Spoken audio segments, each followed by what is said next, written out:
Isa sa mahigit 42,000 na barangay sa bansa, mayroong tinatawag na lupong tagapamayapa o Peacekeeping Council. Trabaho nilang ipatupad ang kapayapaan at ayusin ang mga hindi pagkakaunawaan. Para po tayo mabigyan ng impormasyon kaugnay niyan, makakausap po natin sa ating serbisyo ngayon si DILG Undersecretary Marlo Iringan. At pwede rin po kayo sumali sa aming talakayan, i-post ang inyong mga tanong o komento sa aming Facebook Live. Magandang hapon po, Yusek Marlo. Magandang hapon, Ms. Ruth, at sa lahat ng ating mga kababayan na nanonood sa programa Newsroom ngayon. Dito po, October 10 to 16, idineklara yung linggo ng lupong tagapamayapa. Ano po ba yan? Ba't kailangan tayong magkaroon ng ganyang pagdiriwang o commemoration? Ano po ba yung lupong tagapamayapa? Opo, sadyang napakaganda ng layunin ng Presidential Proclamation number 358 na pinirmahan lang ng ating Pangulo nitong Oktubre 9 na nagtatalaga sa ika-10 hanggang ika-16 ng Oktubre kada taon bilang linggo ng lupong tagapamayapa. Sa aming pananaw, dapat lamang po na ipagbigyang diin natin ang kahalagahan ng papel ng mga lupong tagapamayapa dahil sa kanilang serbisyo at sakripisyo para sa barangay. At kailangan papurihin at parangalan sila dahil sa kanilang matinding pagsisikap na pag-ayusin yung mga alitan ng mga kanilang kabarangay na naninirahan sa komunidad. Ito na rin ay pangtulungan na matiyak na may katahimikan at kapayapaan sa lahat ng ating mga barangay, sa lahat ng ating komunidad.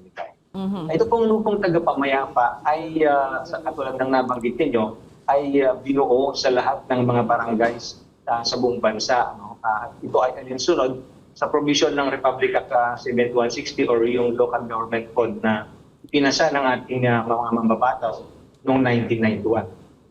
Ang lupong tagapamayapa ay isang administrative body na siyang nabigyan ng kapangyarihan na magsagawa at mga siwa ng pag-aayos ng mga hindi pagkakaintindihan at hindi pagkakaunawaan sa barangay. Sila po ay may bilang sila na 10 hanggang 20. Depende na sa dami ng populasyon, depende sa dami ng mga hidwaan o away na nangyayari sa barangay. Yusek, kasi nga parang hindi din lahat familiar dyan. Ano? Naalala ko meron din kasing mga pleb halimbawa. No? So ano pong pinagkaiba nito? Ano po ba mismo yung duties ng mga lupong pamayapa? Ang hirap bagutin.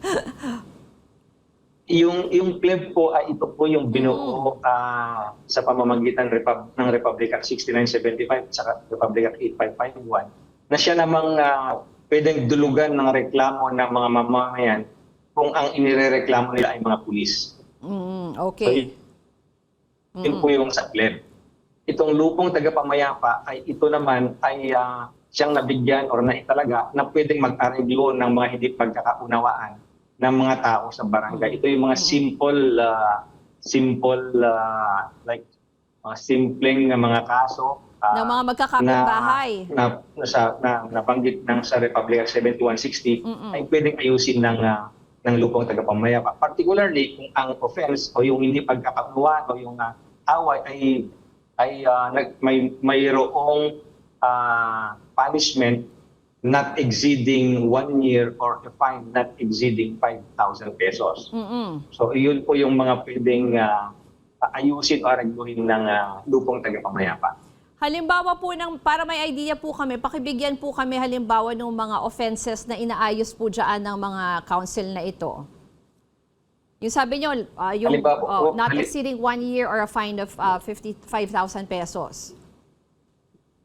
Yeah, nakapanood kasi doon sa batas kung ano yung mga krimen na punishable by not exceeding 1 year at saka not or a fine not exceeding 5,000 pesos. Katulad ng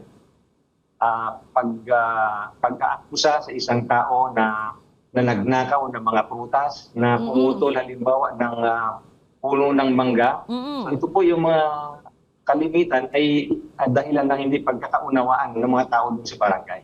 Halimbawa so daw ito po yung mga pwedeng Parang mga away ng mga Halimbawa, magkakapitbahay, may nakita ako dito parang pag jaywalking daw or traffic violation, mga ganyan pwede pong idulog. Kunwari sabihin, hindi naman nabangga or hindi naman nasage. Yung mga ganun po ba, Yusek? Yun pong traffic violation kasi is a violation against ordinances eh. Kaya hindi po pwedeng Okay. isettle ito ng lupong tagapamayapa. Mm-mm. Ang pwede lang isettle ng lupong tagapamayapa ay yung mga away, no? Mga magkakapitbahay, ng Yes. mga magkakabarangay. Paano po yan? May hearing po ba or pinapatawag pa po sila? Meron pong hearing ito, meron tayong, yung amicable settlement ay may tatlong hugis po. No?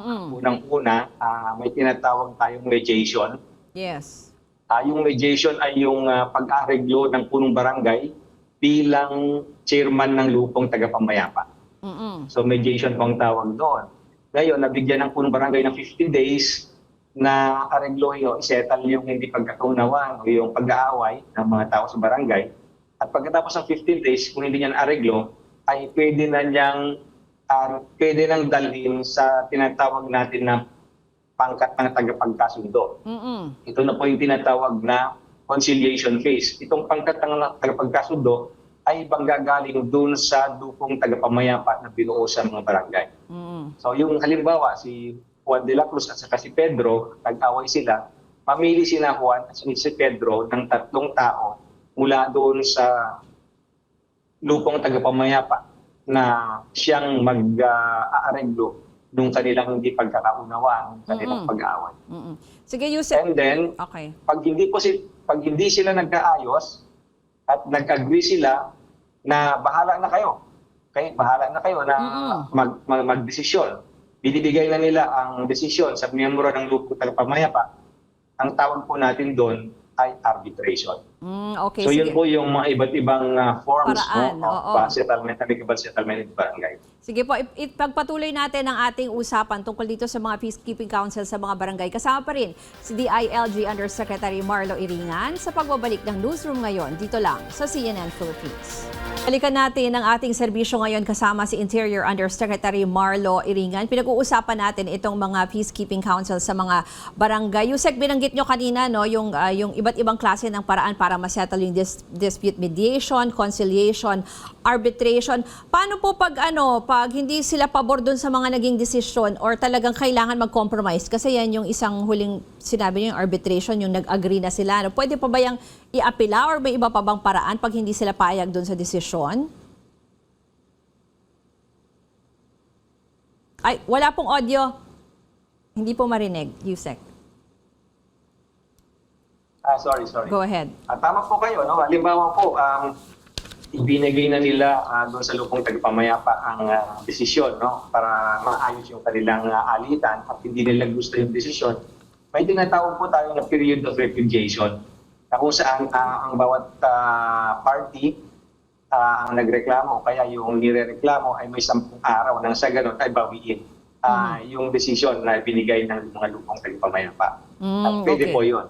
Pwede pa Ngayon, yun. kung hindi po sila nagkaayos through mediation, conciliation, or arbitration, saka po mag-i-issue ang punong barangay bilang chairman ng lupong tagapamayapa ng certificate to file action. So, Okay. importante po itong certificate to file action dahil ito kailangan ng korte nang sa ganun ay tanggapin nila yung kaso na idudulog later on ng complainant. Okay. So, kung ito po yung mga alitan, mga away, no, ay under the jurisdiction, makategorize na under the jurisdiction of the lupong tagapamayapa, ay hindi po ito tatanggapin ng korte kung walang certificate to file action. Ibig pong sabihin ay they exerted all effort to Yes, settle the oo. dispute in the barangay. Okay. Yusek, pag ano Kasi po... yun naman po talaga, yun naman ang essence ng lupong tagapamayapa. Mapag-ayos yung mga nag-away sa barangay nang sa gano'n na hindi na lumaki yung alitan. Hindi na sila gagastos na kukuha ng abogado para dun sa pagsasampa Korte, ng oo. kaso. So, Okay. yun po. Yusek, yun na lang po. So, pag ang isang tao ay may reklamo, halimbawa, siguro, trespassing, or di ba, yung mga gano'n naman yung usual, or may tinayong O reklamo sa vendor. lupa. Oo, So, pwede ganyan. rin ayusin. Pwede Ano rin po ang ayusin ng unang-una nilang pan, gagawin yung kung mga gusto lupa. nilang pumunta sa council po? Paano po sila magfa-file or maghahain ng reklamo? Pupunta po sila doon sa secretary ng lupong tagapamayapa, which is the barangay secretary. Mm-mm. At mag-file sila ng formal complaint. May mga formas po yan na nakahanda doon sa office ng barangay secretary. At nang sa ganon ay maiparating nila sa lupon. No? Kung ano yung reklamo nila, kung ano yung kaso na gusto nilang isampa sa taong hindi nila nakakasundo. Mm-mm. Usually, Pagkatapos po nun ay magpapatawag ang punong barangay bilang chairman ng lupon ng pag-uusap, ng paghaharap ng dalawang partido.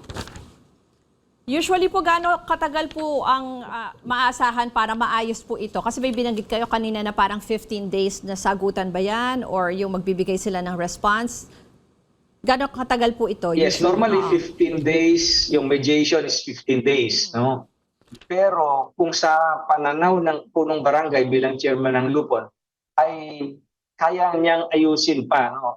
Kung mabigyan siya ng extension na 10 days, so meron siyang 10 days na additional, so 25 days. 15 days sa pangkat ng tagapagkasundo, that's 40 days. And then 15 days doon sa arbitration na portion. That's more or less mga 60 days yung naibigay na sa ganon ay maisetan yung isang kaso o reklamo na binigay o dinala sa lupong tagapamayapa. Huli na lang po, Yusek, for more information tungkol dito, saan po sila pwedeng tumawag or magtanong pag sa inyo po tungkol dito sa council? Meron po kaming Facebook at meron din po kaming mga contact numbers dito sa aming kagawaran. Ayun po, nandyan po sa screen yung aming contact number. At Okay. pinaka-importante po, pwede na lang silang dumulog mismo doon sa opisina ng barangay secretary. No? Kasi siya naman ang secretary ng lupong tagapamayapa. Okay. Maraming pong O mismo salamat. doon sa mga punong barangays. Maraming pong salamat kay DILG Undersecretary Marlo Iringan.